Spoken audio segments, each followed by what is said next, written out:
Good afternoon and welcome to Customer Effects Training Webinars.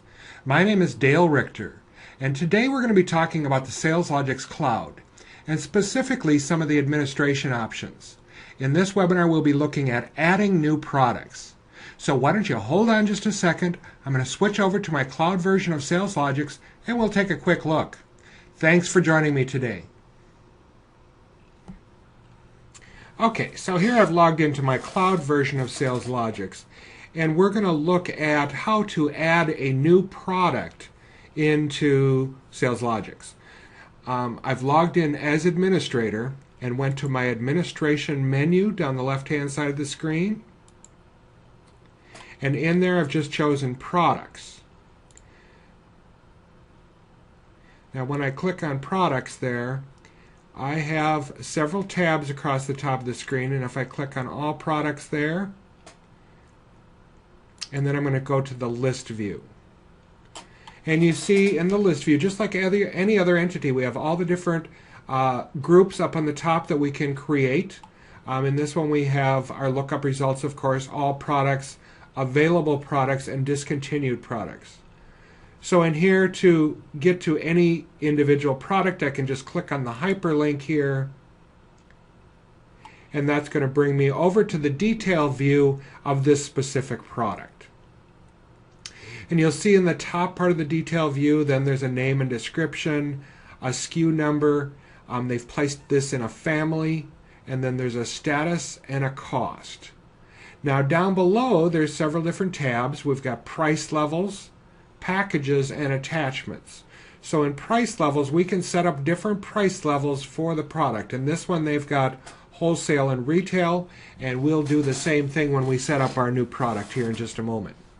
We also have packages here, and this is going to list if this product belongs to any package. Now a package is several products that can be put together to create one bigger product. So let's say that you had like a stereo and speakers to create a stereo system. That would be a package. So, and packages are a separate entity down this left-hand side here. So you create that package in a separate entity, and it will just show here underneath this product which packages this product belongs to. And then lastly, we have an attachments tab here where you can add attachments to any individual product. So if you had a pricing sheet or something that you wanted to attach right to this product, you could certainly do so. So let's just go and add a new product here. So I'm going to go over here to products down the left-hand side and right-click on products here and choose new product. Now it's important to remember this step here because there is no plus sign up on the top or anything to add a new product. You have to right click on the entity here and then left click on new product. When I left click on new product, then it's going to bring me up the insert product screen, and I'm going to type in my product name. I'm just going to put in Mac Airbook Computer. In the description, I can type a description in there, new Mac laptop computer. And then I can put a SKU number in there.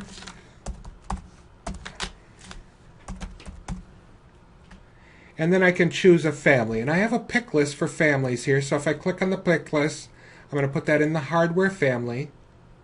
Over in the status then there's also a pick list. I'm going to put in available, and then I'm going to put in my cost for that, $2,000.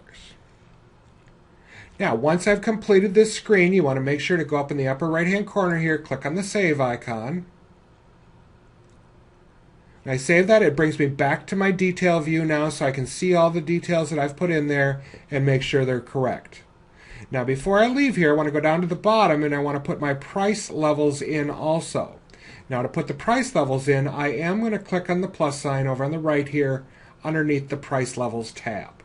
So I'm going to go ahead, click on that plus sign, and the description here, the first price level, we're going to put in wholesale.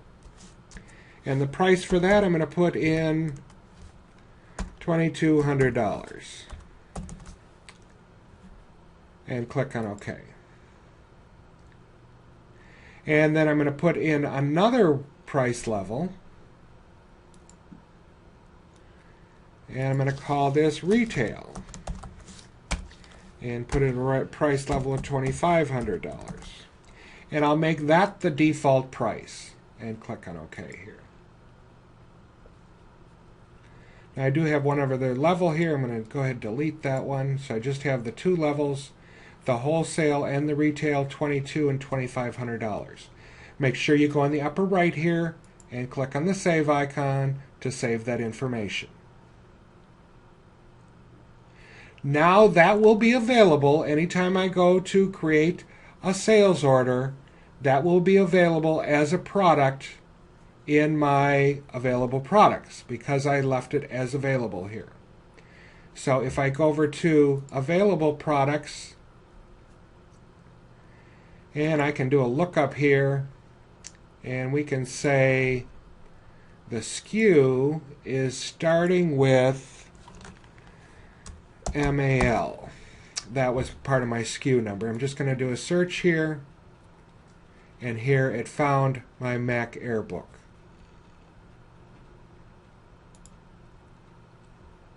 And I can click on that, of course, it brings me right back to it again. So, to create a new product again, probably the most important of all of this is to add a new product over on the products down the left-hand side of the screen navigation bar. Make sure you right-click and choose New Product here. You can also create a new group from here or look up product from here. But the most important is this is how you would create a new product. Right-click and choose New Product here. You can also create your groups up on the top here by adding a group.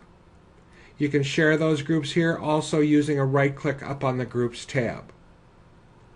Make sure that you save your information when you've created a new product or added new pricing levels. Make sure that you always save your information. Okay, so in this short little webinar, we looked at the SalesLogix Cloud administration options.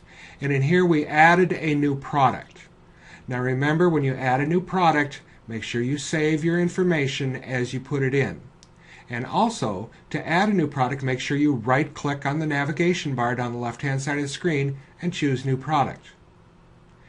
Look for the next webinars when we're going through all the other administration options that are now available in the web. I want to thank you all for joining me today. Have a great day.